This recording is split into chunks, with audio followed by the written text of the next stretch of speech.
Okay, I'm putting this up for sale. It's a 1997 Toyota liteace, freshly painted in New Jersey a few months ago. Got the paperwork for it.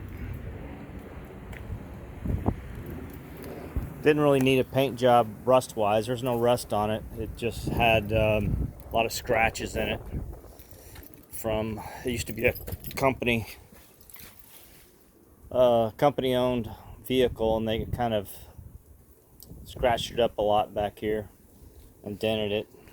So I just had a paint job put on it to make it look better.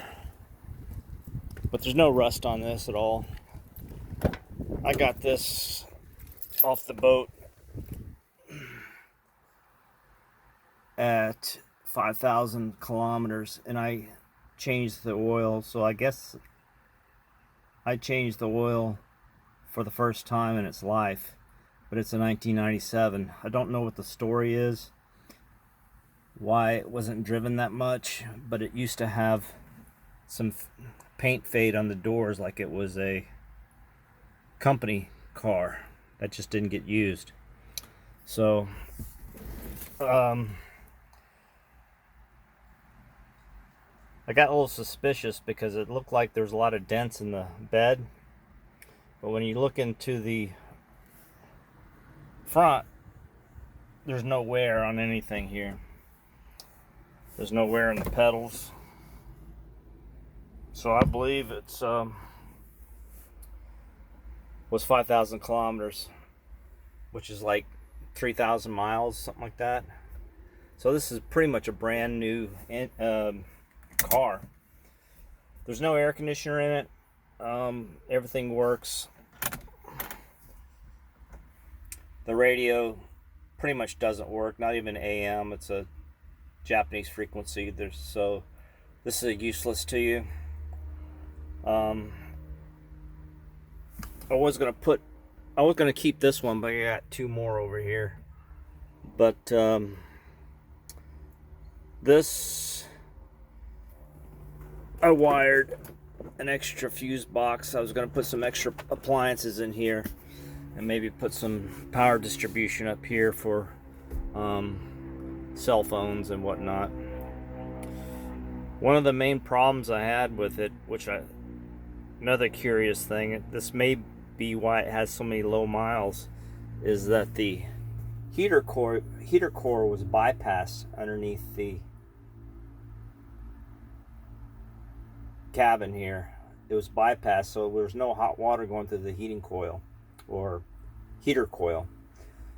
And I smoke tested it, and there was smoke coming out of here. So somehow this heater core popped a hole in it, and so the company, instead of fixing it, they bypassed it, so they just didn't use it. They probably didn't drive this in the winter time, and they just kind of forgot about it, bought another vehicle, who knows. But I fixed that by installing this aftermarket one, and I put it in the glove box, and it works great. It's not as great heat as the original heat, because these cars over here are the same model but different year.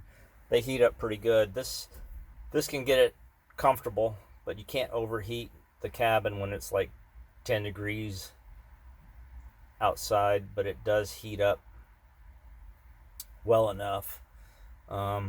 It just takes a little bit more time. So I drove this in the winter time with this, basically. But I'm not smart enough to wire it through the key switch. So you can turn it on without the key being on.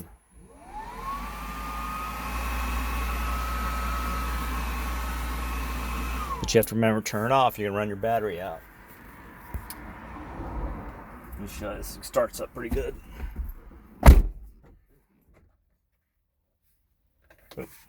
Hold on a second.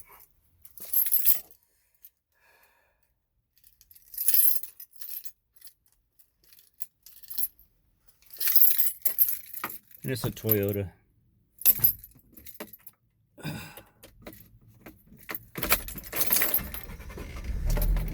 It's a carbureted 4-cylinder, a 5K model engine. It's a straight 4-cylinder.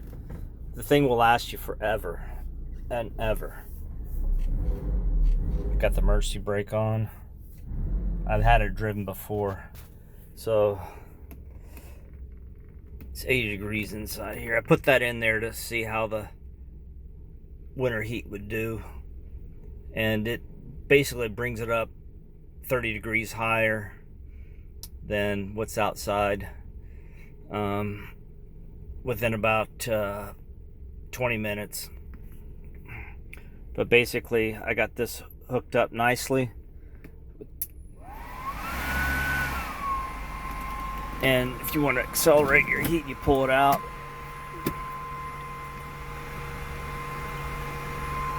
It's hot air coming out of there. These get hot to the touch. You can turn up the air, then turn it down. The fan works. These all work, but you can circulate the hot air.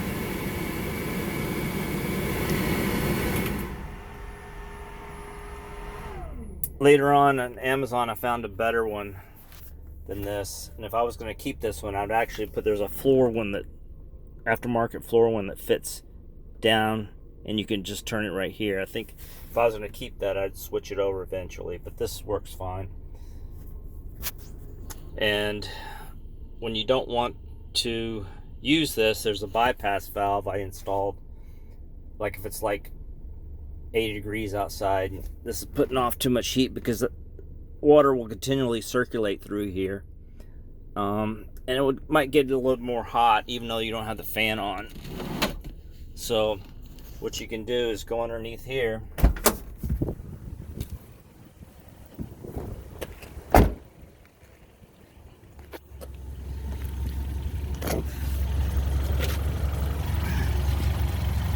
and there's a bypass valve right there. You just switch it, and basically it will bring it from here back to the engine.